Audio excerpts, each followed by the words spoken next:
ओम अज्ञानतिमिरान्धस्य ज्ञानञ्जनशलाकया चक्षुरुन्मिलितमेन तस्मै श्रीगुरुवे नमः। श्रीचैतन्यमनोभीष्टं स्थापितं येन भूतले स्वयं रूपकदा मह्यं ददाति स्वपदान्तिकं। वन्देऽहं श्रीगुरु श्रीयुतपदकमलं श्रीगुरून् वैष्णवाचं श्रीरूपं साग्रजातं सगण रघुनाथान्वितं तं सजीवं साद्वैतं सावधूतं परिजनसहितं कृष्ण चैतन्य देवम श्री राधा कृष्ण पादान सगण ललिता श्री विशाखानप्रताश्च नित्यानंदम नमस्तुभ्यं प्रेमानंद प्रदायते कलौ कलमस्य नाशाय जानवीपते नमः।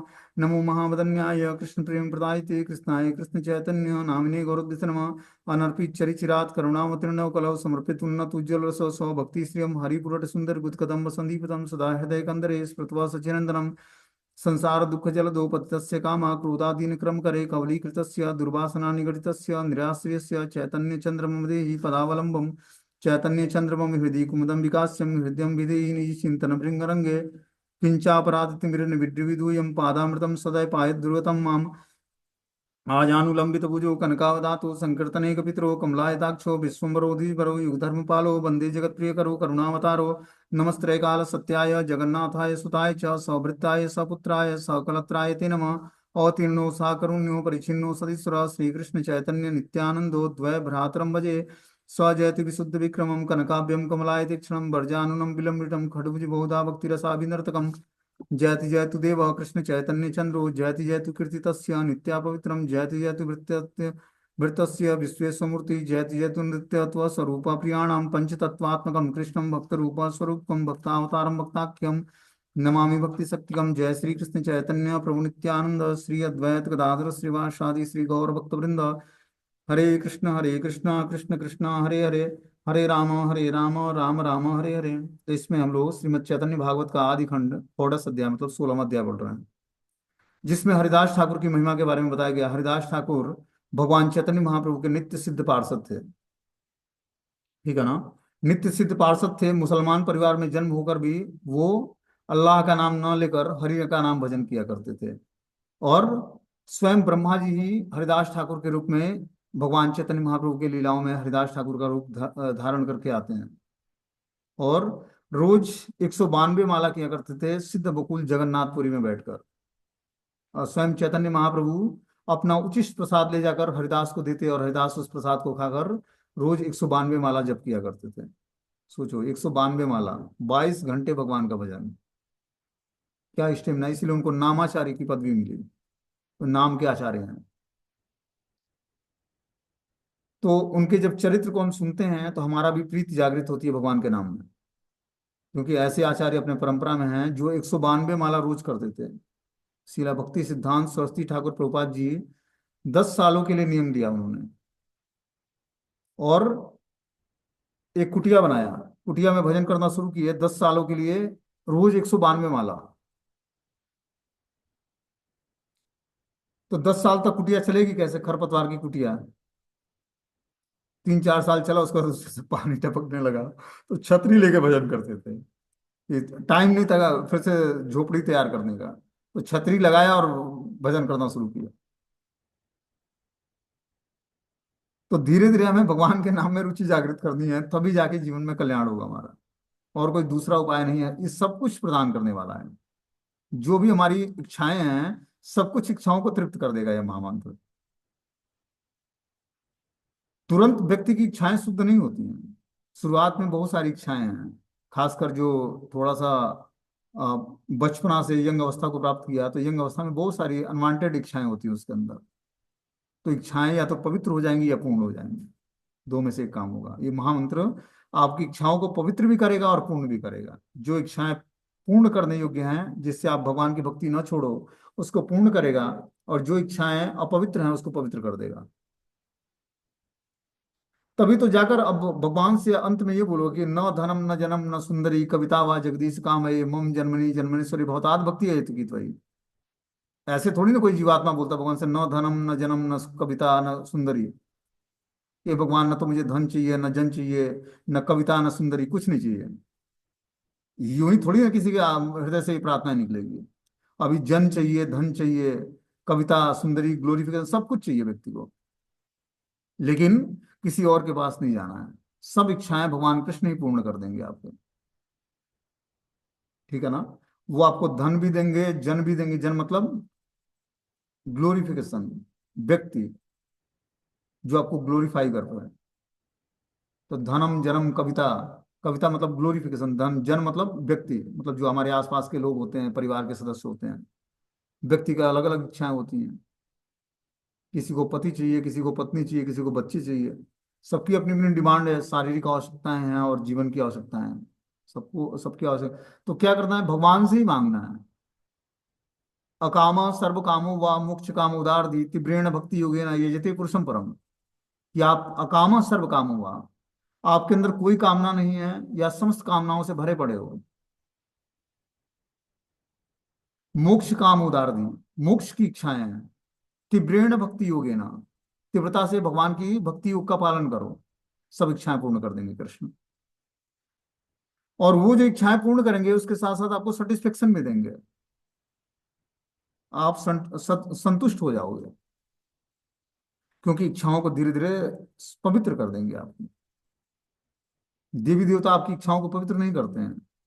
आप 2 रुपए की बूंदी चढ़ाओगे, वो आपको, आप कुछ बूंदी चढ़ाया तो भगवान ने आपकी इच्छाओं को, देवी देवताओं ने आपकी इच्छाओं को तृप्त कर दिया। आज बूंदी चढ़ाना बंद कर दो, कल से आपकी इच्छाओं को तृप्त करना बंद कर देंगे वो। ये बिजनेस व्यापार है देवताओं के साथ, भगवान के साथ ऐसा नहीं है। भगवान क्या करते हैं, अपने भक्तों को वो चीजें प्रदान करते हैं जो उसके भक्ति के अनुकूल है। तो हम लोग हरिदास ठाकुर का दिव्य चरित्र सुन रहे हैं, उसके बारे में हम लोग चर्चाएं करेंगे। बोलते हैं, हरिदास बेणी सबे गाय, गाय न हरि से, एड़ हंसते रही डंक देखे एक पासे। सब लोग चारों ओर से हरिदास को घेर कर परम प्रसन्नता पूर्वक गान करने लगे, जबकि सपेरा हाथ जोड़कर एक ओर खड़ा खड़ा देख रहा था। हम लोगों ने सुना कि जिस कुटिया में हरिदास ठाकुर भजन करते उसमें एक विषैला सर्प रहता था। इस कारण से कोई भी कुटिया के समीप नहीं जाता था, क्योंकि उसके जहर से सारे लोग दूषित हो जाते, मर जाते। लेकिन हरिदास ठाकुर पर कुछ प्रभाव ही नहीं पड़ता उस जहर का। इतना सर्पीला वो, इतना जहरीला सर्प था उसमें, लेकिन उसके सर्प के जहर का कुछ प्रभाव नहीं पड़ता हरिदास ठाकुर पर, क्योंकि नित्य सिद्ध भगवान के पार्षद थे। भक्त भी 3 प्रकार के होते हैं। एक होता है साधना सिद्ध, दूसरा है कृपा सिद्ध, और तीसरा है नित्य सिद्ध। एक होता है साधना सिद्ध, मतलब साधना करके सिद्ध बन गया। दूसरा हुआ किसी आध्यात्मिक गुरु की कृपा हो गई, कृपा सिद्ध हो गया, भक्त बन गया। और तीसरा है नित्य सिद्ध पार्षद। नित्य सिद्ध पार्षद भगवान के धाम से आते हैं, कुछ लीलाएं संपन्न करते हैं और फिर अपनी नित्य लीलाओं में चले जाते हैं। तो उसमें से हरिदास ठाकुर ब्रह्मा जी के अवतार हैं। महाप्रभु चैतन्य देव ने अपने सारे पार्षदों को अलग अलग निम्न परिवार में जन्म दिया, और दिखाया कि निम्न परिवार में जन्म लेकर भी हमारा भक्त जो है समस्त समस्त जीवों का कल्याण करने में सक्षम हो सकता है। तो इस तरह से हरिदास ठाकुर मुसलमान परिवार में, यवन परिवार में जन्म लेकर, और जो है नामा आचार्य की पदवी स्वीकार किया उन्होंने। नाम के आचार्य हैं, भगवान जो हरि का नाम है उसके आचार्य हैं, क्योंकि इनके जैसा कोई नाम जप करने वाला नहीं था, कीर्तन करने वाला नहीं था। ठीक है ना। तो जिस कुटिया में भजन करते उसमें एक विषैला सर्प रहता, वो विषैला सर्प जो है इनको कुछ प्रभाव नहीं पड़ता उससे। अब सारे लोगों ने बोला कि जो है आप इस कुटिया को छोड़ दीजिए, क्योंकि यहाँ पर विषैला सर्प रहता है और आप इसको कभी काट लेगा या आप उसके विष से दूषित हो जाएंगे। तो हरिदास ठाकुर ने बोला कि देखो, अगर जो कल तक ये सर्प नहीं जाता है तो मैं ये कुटिया छोड़ दूंगा। सर्प जब ये बात सुन लेता है हरिदास ठाकुर के मुख से, तो वो कुटिया छोड़कर जाने लगता है। तो वही बता रहे हैं कि सब लोग चारों ओर से हरिदास को घेर कर परम प्रसन्नता पूर्वक गान करने लगे, जबकि सपेरा हाथ जोड़कर एक और खड़ा खड़ा देख रहा था। कि जो सांप पकड़ने आया था कि हरिदास ठाकुर की कुटिया से सर्प निकाला जाए, तो बिना कुछ कहे अब सांप जो है जाने लगा उस कुटिया को छोड़कर। हरिदास ठाकुर ने बोला कि अगर जो ये कल तक नहीं जाता है सर्प, तो मैं चला जाऊंगा इस कुटिया को छोड़कर। तो सांप जो है, देखो, जिस व्यक्ति के अंदर ईर्ष्या द्वेष समाप्त हो गई है, उस व्यक्ति को सर्प चाहे शेर या चीते जो ईर्ष्यालु जानवर हैं, उसके पास आते ही उनकी चेतना पवित्र हो जाती है। जैसे जंगलों में जो महात्मा रहते हैं, यहाँ पर आओगे भांडीर वन है, और भी बहुत सारे वन हैं वृंदावन में, हमने बताया था 12 वन हैं और 24 उपवन हैं। तो वनों में क्या है कि बहुत विषैले विषैले सर्प भी हैं और जानवर भी हैं, लेकिन महात्माएं उसी के बीच में रहते हैं, लेकिन उनको कुछ नुकसान नहीं पहुंचाते। मित्रवत व्यवहार हो जाता है उनका आपस में। क्यों? क्योंकि उनके अंदर ईर्ष्या द्वेष नहीं है, उनके पास आते ही ईर्ष्यालु जानवरों का भी ईर्ष्या द्वेष समाप्त हो जाता है। जब महाप्रभु चैतन्य देव जब झारखंड के जंगलों से, मतलब जगन्नाथपुरी से झारखंड के जंगलों से होते हुए जब वृंदावन के लिए आ रहे थे, तो संकीर्तन करते हुए आ रहे थे अपने पार्षदों के साथ। तो बीच में देखा क्या कि झारखंड के जंगलों में जो हिरण और चीते थे वो आपस में गले मिलने लगे महाप्रभु चैतन्य देव के संकीर्तन को सुनकर। और सोचो कि हिरण जो है शेर का चुंबन कर रहा है, क्या दृष्टि होगी, और दो पैर पर खड़ा होकर नृत्य कर रहा है। जो हिरण शेर को देखते ही भागने लगता है, और शेर उसका शिकार, शेर का शिकार है हिरण, वो आपस में चुंबन कर रहे हैं एक दूसरे का, और महामंत्र पर नृत्य कर रहे हैं, दोनों हाथ दोनों पैर खड़ा करके। ये स्थिति थी। क्यों? भगवान चैतन्य महाप्रभु के अंदर ईर्ष्या द्वेष नहीं था। वो सारे, उनके मुख से जब श्री कृष्ण संकीर्तन सुना उन्होंने, तो उनके उनके अंदर से भी ईर्ष्या द्वेष निकल गया। तो ईर्ष्या द्वेष को समाप्त करने का सबसे उचित साधन क्या है कि हम ऐसे भक्तों का संग करें जिनके अंदर ईर्ष्या द्वेष नहीं है। तो धीरे धीरे हम ईर्ष्या द्वेष से मुक्त हो जाएंगे और निर्मल हृदय हो जाएगा हमारा। और आप जहां भी जाओगे वहां पर साक्षात भगवान उपस्थित हो जाएंगे। तुम्हारा हृदय सदा गोविंद विश्राम, गोविंद कहे ना मेरे वैष्णव प्राणा। क्या मतलब? जहां पर साक्षात ऐसे भक्त उपस्थित होते हैं, वहां पर उनके हृदय में साक्षात गोविंद निवास करते हैं और विश्राम करते हैं। गोविंद कहे वैष्णव प्राण, मतलब वैष्णव भगवान के क्या है? प्राण है। कैसे वैष्णव? जिनके अंदर ईर्ष्या द्वेष नहीं है, जो ईर्ष्या द्वेष से परे हैं, मुक्त है।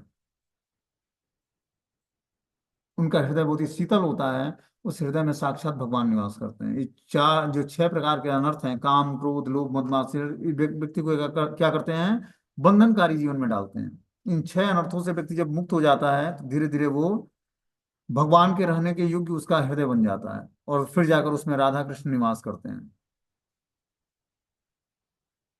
बता रहे कि क्षणे का रहीला हरिदासेरा आवेश, पुनः आसी डंक नृत्य करीला प्रवेश। कुछ ही समय में हरिदास बहिर्दशा में आ गए, तत्पश्चात सपेरा फिर से आकर नृत्य करने लगा। हरिदास ठाकुर देखी या आवेश, सबे हिला अति आनंद विशेष। हरिदास ठाकुर का प्रेमावेश देखकर सभी को एक विशेष प्रकार का अतिशय आनंद हुआ। जब हरिदास ठाकुर के इस भाव को देखा गया, प्रेमावेश को, तो सबके अंदर अतिशय आनंद हुआ। जैसे मान लो कि कोई व्यक्ति संकीर्तन में नृत्य करता है, ठीक है ना, वो शुद्ध बुद्ध नहीं है, ऐसा नृत्य कर रहा है, तो उसको देखकर व्यक्ति हंसने लगता है या आनंद आता है। अब वो आनंद में है, उसको देखकर व्यक्ति आनंदित हो जाता है। और एक व्यक्ति फ्रस्ट्रेट है और फ्रस्ट्रेट है, उसको देख के अगला व्यक्ति भी फ्रस्ट्रेट हो जाएगा। क्योंकि वाइब्रेशंस का बहुत बड़ा प्रभाव है। जैसे वाइब्रेशंस में हम रहते हैं, उसी तरह हमारी चेतना विकसित होती है। जहां पर भगवान का कथा कीर्तन होता है, ठीक है ना, भगवान की आरती होती है, भोग लगता है, नाम संकीर्तन होता है, नाम जप होता है, वहां पर बहुत ही पॉजिटिव वाइब्रेशंस होता है। वहां पर आते ही व्यक्ति को एक पीसफुल उसके अंदर वाइब्रेशंस उत्पन्न होता है। बहुत ही शांत वातावरण हो जाता है वहां का, और मधुर हो जाता है। वहां पर आते ही आपको कितना भी फ्रस्ट्रेट होकर आओ, वहां पर पहुंचते ही आपको आनंद आने लगेगा।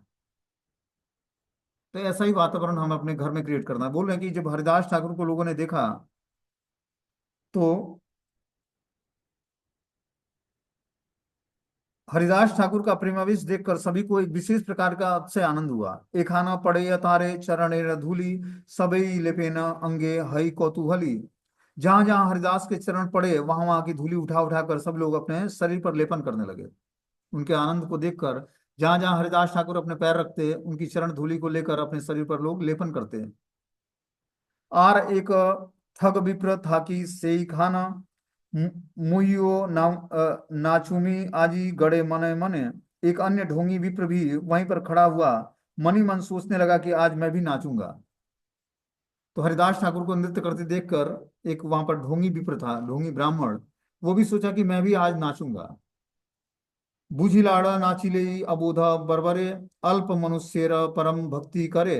मैं समझ गया हूं कि अबोध और नीच जाति के लोग नाचने से एक तुच्छ मनुष्य के प्रति भी परम भक्ति करते हैं। क्या बोलते हैं कि मैं समझ गया कि अबोध और नीच जाति के लोग नाचने से एक तुच्छ मनुष्य के प्रति भी परम भक्ति करते हैं। कि जो अबोध व्यक्ति है या नीच व्यक्ति है वो दूसरे लोगों का जो है परम भक्तों का अनुकरण करता है, जबकि उसके अंदर अभी भक्ति है नहीं। बोलते हैं यही भावे से ही क्षणे आछाया खाइया, पड़ी ल एहेना महा अचेष्टा हइया। यह सोचकर वह उसी क्षण पछाड़ खाकर ऐसे गिर पड़ा जैसे वहां बिल्कुल बेसुध हो गया हो। अब वो हरिदास ठाकुर की नकल कर रहा था। हरिदास ठाकुर तो महाभाव की अवस्था में थे। अब उनकी नकल करने के लिए विप्र भी उसी तरह का नृत्य करने लगा। सभी लोग हरिदास ठाकुर के नृत्य को देखकर प्रेमावेश से आवेशित होकर और आनंद में निमग्न हो गए। अब इसको लगा कि मैं भी उन्हीं की तरह रोल करूंगा तो मुझे भी लोग सभी लोग देखेंगे। तो उन्हीं की तरह ये भी क्या करता है, रोल करने लगता है नाचने का। और जैसे ही इस तरह से करता है वैसे ही पछाड़ खाकर गिर जाता है और बिल्कुल बेसुध हो जाता है। उनके अंदर तो दिव्य विकार था, वो प्रेम में डूबे हुए थे भगवान के नाम में। अब ये उसकी नौटंकी कर रहा है, हरिदास ठाकुर की नकल कर रहा है, तो ये इसके अंदर कैसे वो विकार उत्पन्न होगा। ये क्या करता है, जब उनका नकल करने का प्रयास करता है तो पछाड़ खाकर गिर जाता है और बिल्कुल बेसुध हो जाता है। सी मात्र पड़िल डंकेर नृत्य स्थाने, मारी ते लागिला डंक महाक्रोध मने। आसे पासे घाड़े मुड़े वेत्रेह प्रहार, निर्घात्य मारय डंक रक्षा नाही आर। जो ही वह सपेरे के नृत्य स्थान पर गिरा, सपेरा महाक्रोधित होकर उसे मारने लगा। आगे पीछे गर्दन पर सिर पर बेतों द्वारा निर्घात प्रहार करने लगा। इससे ऐसी बेरहमी से मारा कि उसको कोई भी बचा नहीं सका। तो इस तरह से वो जो विप्र हरिदास ठाकुर की नकल कर रहा था उसको सपेरे ने बहुत पिटाई की। तो इससे लेसन क्या मिलता है हमें कि किसी भी शुद्ध भक्त की नकल नहीं करनी है। जब तक आपकी वो स्थिति नहीं है तब तक आप उनकी नकल ना करो। बेत्रेह प्रहारे द्विज जर्जर हैया, बाप बाप बलि से स गेला पलाइया। वेतों के प्रहार से जर्जर होकर भी बाप रे कहता हुआ वहां से भाग निकला। देखो ये प्यार जो बंगाली में है। जो वृंदावन दास ठाकुर थे वो बंगाली थे, और महाप्रभु चैतन्य देव की जितनी भी लीलाएं हुई हैं वो बंगाल में हुई हैं। ठीक है ना, क्योंकि वहीं पर महाप्रभु प्रकट हुए थे। तो ये बंगाली प्यार है। इसको पढ़ने के लिए बंगाली जिसको अच्छे तरीके से आती है और अच्छे तरीके से पढ़ पाता है। मैं तो हिंदी भाषी भक्त हूँ, लेकिन प्रयास कर रहा हूँ पढ़ने का। ठीक है ना, तो बोलते हैं कि बेत्रे प्रहारे द्विज जर्जर हैया, बाप बाप बलि शेष गेला पलाइया। वेतों के प्रहार से जर्जर होकर विप्र बाप रे बाप कहकर वहां से भाग निकला। तो जब वो गिरा और सपेरे ने उसको जब पीटना शुरू किया बेत की छड़ी से, तो बाप रे बाप चिल्लाते हुए भागना शुरू किया। बोलते हैं कि महाभागवत वैष्णव ठाकुर की अलौकिक भाव क्रिया मुद्रा का अपने अक्षर ज्ञान द्वारा कृत्रिम भाव से अनुकरण करने की इच्छा से वो विप्र पधारा हुआ था। कि जो महाभागवत वैष्णव हरिदास ठाकुर थे, उनका जो भाव था उस भाव को ये कृत्रिम रूप से अनुकरण करने की इच्छा कर रहा था। उसने मन ही मन विचार किया कि साधारण मूर्ख लोग अंधविश्वास बस किसी के सामान्य धर्मानुष्ठान में भी किसी प्रकार के नृत्य गीत को देखकर सुनकर विभिन्न प्रकार से भक्ति का प्रदर्शन करते हुए उस नर्तक और गायक का प्रचुर सम्मान करते हैं। इसलिए जब वो हिंदू कुल में उत्पन्न सामान्य मानव हरिदास ठाकुर ही जहाँ इतना अधिक पूजनीय और सम्माननीय प्रतिष्ठित हो रहे हैं, तो मैंने तो हिंदू जाति के सर्वोच्च ब्राह्मण में वर्ण में जन्म ग्रहण किया है। उस पर भी यदि मैं नाट्य मंच के अभिनेता की भांति अनुकरण के सहयोग से वैष्णव ठाकुर की अलौकिक अष्ट सात्विक भावों तथा उसकी क्रिया मुद्रा का कृत्रिम भाव से अनुकरण पूर्वक प्रदर्शन करके नृत्य करूं, तब मेरी पूजा प्रतिष्ठा और लाभ सम्मान आदि इतना बढ़ेगा जिसकी कोई सीमा नहीं होगी। इस भाव से उस ब्राह्मण ने क्या किया, हरिदास ठाकुर की नकल शुरू किया कि एक मुसलमान परिवार में जन्म लेकर इतना सम्मान का पात्र बने हुए हैं। मैं तो उच्च कुलीन ब्राह्मण परिवार में जन्म लिया हूँ, तो क्यों मैं इनका अगर जो नकल करता हूँ तो मेरी भी पूजा लाभ मान प्रतिष्ठा बढ़ेगी समाज में, और मुझे भी लोग ग्लोरीफाई करेंगे। इस कारण से वो नृत्य करने आता है। और जब नृत्य करने आता है तो पछाड़ खाकर गिरता है और क्या करता है, सपेरा जो होता है वो बेत की छड़ी से पिटाई करता है। जब बेत की छड़ी से जब पिटाई होती है उसकी, तो बाप रे बाप बोलते हुए भाग जाता है वहां से। आया किस लालसा से था, पूजा और प्रतिष्ठा पाने के लिए। तो पूजा और प्रतिष्ठा पाने के लिए उसने क्या किया, एक महाभागवत वैष्णव की एक्टिविटी को नकल किया, इस कारण से उसको मार पड़ी। बोलते हैं तबे डंक निज सुखे नाचिला बिस्तर, सवारा जन्मिला बड़ा विस्मय अंतर। तब सपेरा अपने आनंद में मग्न होकर खूब नृत्य करने लगा। यह देखकर सबके मन में बड़ा आश्चर्य उत्पन्न हुआ। योड़ हस्ते सबे जिज्ञासेन डंका स्थाने, कह देखी ए विप्रेरा मारिला वा केने। हरिदास नाचिते वा एड़ हस्ते केन, रहीला ए सब कथा कहत आपने। सभी ने हाथ जोड़कर सपेरे से पूछा, भाई तुमने इस ब्राह्मण को क्यों मारा, और श्री हरिदास के नाचने पर तुम हाथ जोड़कर और एक और क्यों खड़े हो गए थे? कृपया करके इस बात का रहस्य हमको बताओ। बोलते हैं तबे से ही डंक मुखे विष्णु भक्त नाग, कही ते लागिया हरिदासेरा प्रभाव। जब वो सपेरा अपने मुख से श्री विष्णु भक्त नागराज श्री हरिदास की महिमा का वर्णन करते हुए कहने लगा, तो हरिदास जो सपेरा था, उससे लोगों ने पूछा कि तुम भाई तुमने उस ब्राह्मण को क्यों मारा, और दूसरी तरफ हरिदास जब नाचने लगे तो तुम हाथ जोड़कर क्यों खड़े हो गए, इसका क्या रीजन हो सकता है? तो सपेरा ने बोला कि अपने मुख से श्री विष्णु भक्त नागराज श्री हरिदास की महिमा का वर्णन करते हुए कहने लगा कि तुम्हारा ये जिज्ञासीला ये बड़ा रहस्य, यद्यपि अकथ्य तबु कहिमु अवश्य। आप सबने जो पूछा है वो बड़े ही रहस्य की बात है, यद्यपि वह कहने योग्य नहीं है, तब भी मैं आप सबके सबसे अवश्य कहूंगा।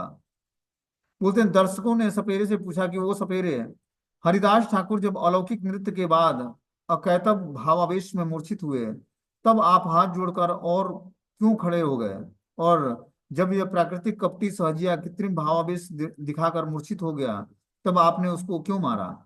इसके उत्तर में सपेरे के शरीर के अधिष्ठित अनंत देव सपेरे के मुख से सबको कहने लगे कि तुमने जिस विषय में जिज्ञासा की है वो बड़ा ही कौतूहल दीपक, अनिर्वचनीय, नितांत निर्गुण और रहस्यपूर्ण है। फिर भी मैं अवश्य ही तुम लोगों को समस्त घटना घटना बताए देता हूँ। हरिदास ठाकुर देखिया आवेश, तुम्हारा ये भक्ति बड़ा करीला विशेष। तहाँ देखी ओ ब्राह्मण ढांडा ती करिया, पड़िता मात्सर्य बुद्धे आछाया खाइया। हरिदास ठाकुर के आवेश को देखकर आप सबने जो उनके प्रति विशेष श्रद्धा भक्ति प्रकाशित की है, उसको देखकर यह ब्राह्मण भी बनावटी आवेश दिखाकर मात्सर्य बुद्धि से पछाड़ खाकर गिर पड़ा था। कि जो हरिदास ठाकुर में जो आप लोगों ने आवेश देखा है और जो उनके प्रति श्रद्धा भक्ति विकसित हुई है, जो प्रकाशित हुई है, उसी की नकल करके वो ब्राह्मण जो था वो बनावटी आवेश दिखाकर मात्सर्य बुद्धि से पछाड़ खाकर गिर गया। मतलब ईर्ष्या बुद्धि था उसका, इस कारण से वो क्या किया, हरिदास ठाकुर की नकल किया और पछाड़ खाकर गिर जाता है। अमर नृत्य सुख भंग करिवारे, मात्सर्य बुद्धि कौन जने शक्ति धरे। मेरे नृत्य सुख को मात्सर्य बुद्धि से भंग करने की शक्ति भला किसमें है? कि जो हरिदास ठाकुर के नृत्य सुख था, उसको मात्सर्य बुद्धि वाला कोई व्यक्ति भंग करने की शक्ति कैसे धारण कर सकता है? हरिदास संगे स्पर्धा मिथ्या करी करे, अतएव शास्त्री बहु करिलु उहारे। उसने हरिदास के साथ मिथ्या स्पर्धा की थी, अतएव मैंने उसको बहुत ही दंडित किया है। बोलते हैं हरिदास ठाकुर निष्कपट अप्राकृतिक सहज प्रेमिक और शुद्ध भगवत भक्त हैं। वो विप्र अधम घृणित प्राकृतिक सहजिया है। निष्कपट शुद्ध भक्त के साथ मिथ्या प्रतिद्वंदिता के कारण उसकी अनुकरण चेष्टा ही उस प्राकृतिक सहजिया कपटी का कुटिल कुनाट्य था। तत्व विचार से अनभिज्ञ मूर्ख लोगों के सम्मुख यह प्राकृतिक सहजिया ने सहज में सुलभ होने वाली जड़ प्रतिष्ठा को प्राप्त करने की इच्छा से कपट पूर्वक चेष्टा दिखलाकर माँ भागवत वैष्णव ठाकुर के प्रति हिंसा द्वेष और ईर्ष्या करके कृत्रिम भाव से जो अनुकरण करने का प्रयास किया था, उसके लिए ही मैंने उसे इतना अधिक दंड दिया है। उसने क्या किया था, हरिदास ठाकुर की नकल करने का प्रयास किया था, कपटपूर्ण व्यवहार किया था उसने, और बहुत ही सहज भाव से हरिदास ठाकुर के जो शारीरिक लक्षण थे उसको उसने अडॉप्ट कर लिया, जबकि वो दिव्य लक्षण थे। मतलब भगवान के नाम के जप में इतने वो तल्लीन थे कि उनके अंदर अष्ट सात्विक विकार उत्पन्न हुआ। उसको वो बिना नाम जप किए ही उसको अपने एक्टिविटी में लाना चाहता था। इस कारण से सपेरे ने उसको दंडित किया। बड़ा लोक करी लोक जानू का हमारे, आप नारे प्रकटाई धर्म कर्म करे। लोग मुझे बड़ा आदमी समझकर माने, इस भाव से अपने को प्रकाशित करने के लिए जो व्यक्ति धर्म कर्म करते हैं, तो इस तरह से वो ब्राह्मण जो है उसको व्यक्ति बड़ा व्यक्ति समझे, इस कारण से वो इस तरह की बड़े आदमियों की नकल करता था। बोलते हैं इस ब्राह्मण बंधु की भांति जो पाखंडी भंड जन लोग हमें महत और भक्त समझें, इस दुष्ट अभिप्राय और लोक प्रताड़ना की इच्छा से भंड दिखाकर कृत्रिम प्रतिबिंब भावाभाव समूह का प्रदर्शन करते हैं, वे वस्तुतः वक व्रती और वेडाल व्रती होते हैं। तो बता रहे हैं कि जो ब्रह्म बंधु पाखंडी लोगों की, या जो ब्रह्म बंधु पाखंडी महत भक्तों की नकल करता है, वो बिल्कुल ही निकृष्ट व्यक्ति होता है। वो बकवर्ती या वेडालवर्ती होता है। बक्रवर्ती और वेडालवर्ती का मतलब होता है कि धर्म ध्वजी, मतलब धर्म का नकल करता है। वो वास्तव में धार्मिक व्यक्ति होता नहीं है, लेकिन नकल करके वो धार्मिक बनना चाहता है या दिखावा करता है, जबकि उसके अंदर धर्म होता नहीं है। एत सकल दाम भी केर कृष्ण प्रीति नाही, अकैतव हिला से कृष्ण भक्ति पाई। क्या बोलते हैं यहाँ पर कि उस सब दाम्भिक लोगों की श्री कृष्ण में प्रीति कभी नहीं होती। जो श्री कृष्ण भक्ति तो उसी को मिलती है जो छलहीन और निष्कपट होता है। क्या बोलते हैं यहाँ पर कि उस दाम्भिक लोगों को श्री कृष्ण की प्रीति कभी नहीं होती है। जो दंभ करता है, मतलब झूठा दिखावा करता है, उसको कृष्ण भक्ति कभी नहीं मिलती है। जो छलहीन और निष्कपट होता है वही कृष्ण भक्ति प्राप्त करने की योग्यता धारण करता है। तो जो व्यक्ति छलहीन, मतलब छल नहीं करता है किसी से, और निष्कपट होता है, कपटता का व्यवहार नहीं करता है, उसी से भगवान कृष्ण प्रसन्न होकर और अपना भक्त के रूप में उसको स्वीकार करते हैं। तो हमें कपटपूर्ण व्यवहार या छलहीन जो हमारे अंदर लक्षण है उसको छोड़ना पड़ेगा। जितना ही हमारा व्यवहार नीट एंड क्लीन होगा, उतना ही कृष्ण हम पर ज्यादा प्रसन्न होंगे।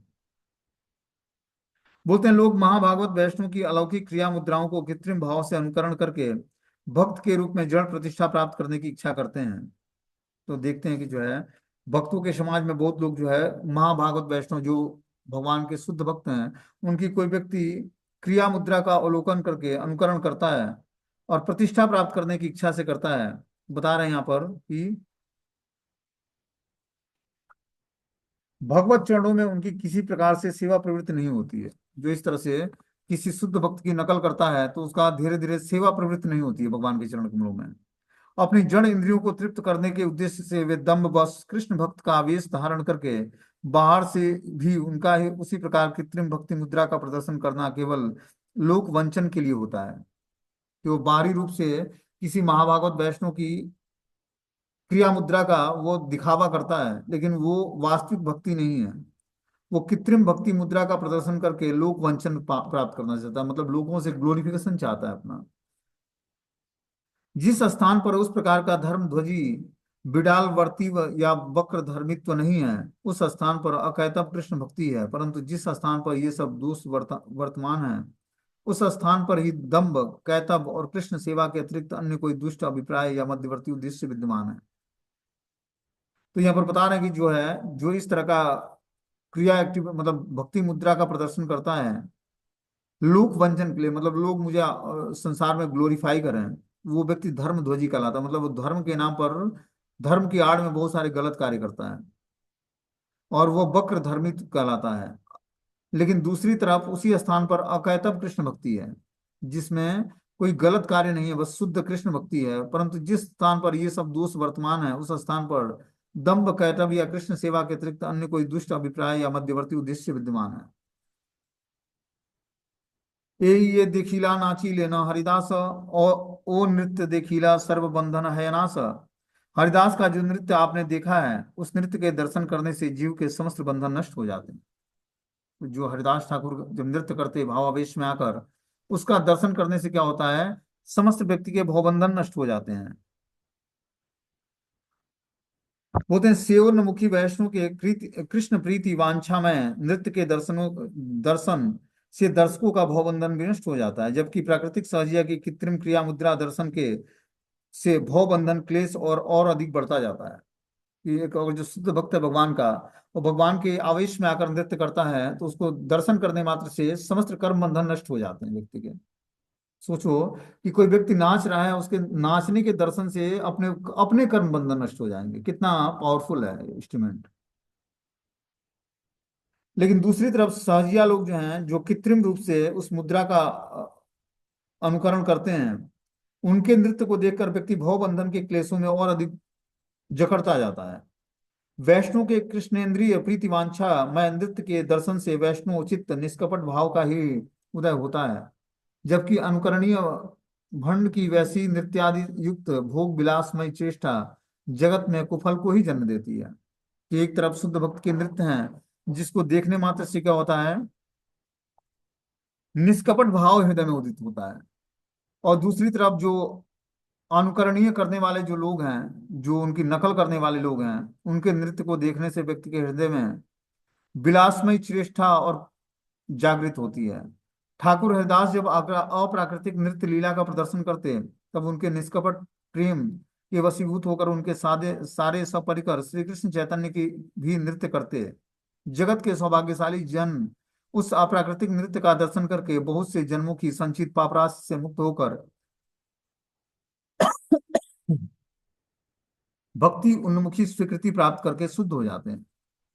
कि जो व्यक्ति भक्तों के संग में नृत्य का दर्शन करता है, नृत्य नहीं किया, उसको भी आध्यात्मिक स्वीकृति मिल जाती है। और आध्यात्मिक स्वीकृति के भरोसे वो भगवान की शुद्ध भक्ति धीरे धीरे प्राप्त कर लेता है।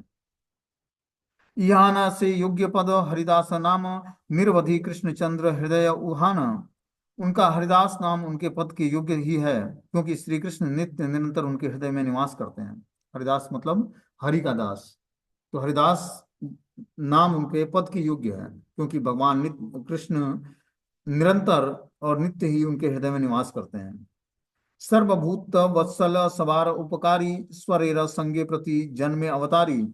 सब प्राणियों पर दया रखने वाले तथा सबका उपकार करने वाले श्री हरिदास प्रत्येक अवतार में ईश्वर के साथ अवतीर्ण होते हैं।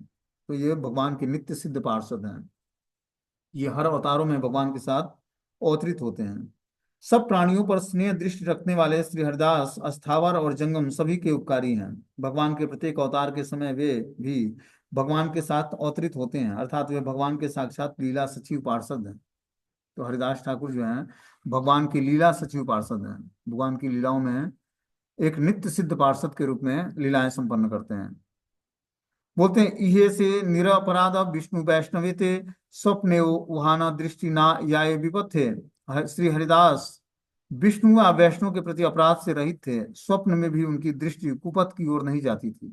तो ऐसे महान भक्त थे कि वो वैष्णव या विष्णु के प्रति कभी अपराध नहीं किया था, और उनकी दृष्टि कुपथ भी, कभी स्वप्न में भी उनकी दृष्टि कुपथ में नहीं जाती, मतलब किसी गलत कार्य में नहीं जाती। बोलते हैं हरिदास ठाकुर साक्षात भगवत पार्षद हैं, इसलिए वे विष्णु वैष्णव के प्रति किसी भी प्रकार का अपराधी नहीं है। साधारणतः प्राकृतिक मनुष्य की भांति उनकी कृष्ण सेवामयी चेष्टा कभी भी, यहाँ तक कि स्वप्न काल में भी विपद की ओर धावित नहीं होती है। कि उन्होंने अपनी चेतना को, अपनी चेष्टा को भगवान की सेवा में ऐसे एंगेज कर रखा है कि स्वप्न काल में भी वो उस चेतना से विमुख नहीं होते हैं। तिलार्ध यहाँ संग ए जीवे रहय, से अवश्य पाए कृष्ण पाद पद्माश्रय। जिस जीव को अल्पकाल के लिए भी हरिदास ठाकुर का संग प्राप्त हो जाता है, वह अवश्य ही श्री कृष्ण चरण कमलों का आश्रय पा लेता है। तो हम लोग हरिदास ठाकुर का संग कर रहे हैं, उनकी कथाओं का ग्लोरिफिकेशन सुन के, तो हमें क्या होगा, अवश्य ही श्री कृष्ण चरण कमलों का आश्रय प्राप्त होगा, भगवान के चरण कमलों का आश्रय प्राप्त होगा, क्योंकि हमने हरिदास ठाकुर के कथाओं का श्रवण किया। बोलते हैं अल्प काल के लिए भी जन्म जन्मांतर के पुंज महासौभाग्य फल से यदि कोई जीव हरिदास का संग प्राप्त कर लेता है, तब उसे भगवान के पाद पद्मों का आश्रय अवश्य ही प्राप्त होता है। तो ये वृंदावन दास ठाकुर आशीर्वाद देते हैं कि किसी भी तरीके से और जो कोई व्यक्ति हरिदास ठाकुर का संग प्राप्त कर लेता है, तो इस तरह से हम लोग कथा के माध्यम से उनका संग प्राप्त कर रहे हैं। तो बता रहे हैं कि निश्चित रूप से भगवान के पाद पद्मों का आश्रय वो अवश्य ही प्राप्त करेगा। ब्रह्मा शिव हरिदास हे न भक्त संग, निर्वधि करिते चित्ते बड़ा रंग। ब्रह्मा शिव भी हरिदास जैसे भक्तों का संग करने के लिए निरंतर उत्कंठित रहते हैं। सोचो ब्रह्मा और शिव भी हरिदास ठाकुर जैसे भक्तों का संग पाने के लिए निरंतर उत्कंठित रहते हैं। हरिदास जैसे महाभागवत भक्तों का संग प्राप्त करके धन्य होने के लिए ब्रह्मादि देवता भी सर्वदा कौतूहल विशिष्ट रहते हैं। जाति कुल सब निरर्थक बुझाइते, जन्म लेना नीच कुल प्रभुत्ता आज्ञाते। जाति कुल आदि सब निरर्थक है, यह दिखाने के लिए हरिदास ने हरि की आज्ञा के अनुसार नीच कुल में जन्म ग्रहण किया। कि जो भगवान का भक्त है वो चाहे निम्न योनि में जन्म ले या उच्च ब्राह्मण परिवार में, वो जिस भी परिवार में जन्म लेता है, नीच कुल में भी जन्म ग्रहण करके हरि की आज्ञा के अनुसार अगर जो जीवन जीता है तो वो सबसे उच्च जाति का माना जाता है। बोलते हैं प्राकृतिक सद असत कर्मों के फल से ही बद्ध जीव ऊंची नीची योनियों में जन्म ग्रहण करता है। कि वो असत और सत कर्मों के कारण ऊंची नीची योनियों में जन्म लेता है। वह केवल जीवन के कर्म फल भोग का दृष्टांत मात्र है। परमार्थ की दृष्टि से जाति या प्राकृतिक वंश मर्यादा का कोई भी मूल्य नहीं है। इस परम सत्य का बोध जगत के सब लोगों को कराने के लिए मंगलमय भगवान की मंगलमय इच्छा से हरिदास ठाकुर यवन वंश में आविर्भूत हुए। इस तरह से हरिदास ठाकुर का जन्म जो है मुसलमान परिवार में हुआ, महाप्रभु चैतन्य देव की कृपा से। वो बताना चाहते थे कि निम्न परिवार में भी जन्म लेकर कोई व्यक्ति हमारा शुद्ध भक्त हो सकता है, जैसा हरिदास ठाकुर के चरित्र से मिलता है। ठीक है ना, हरे कृष्णा। मीटिंग क्लोज हो जाएगा तो नेक्स्ट वीक में हरिदास ठाकुर की कल। हरे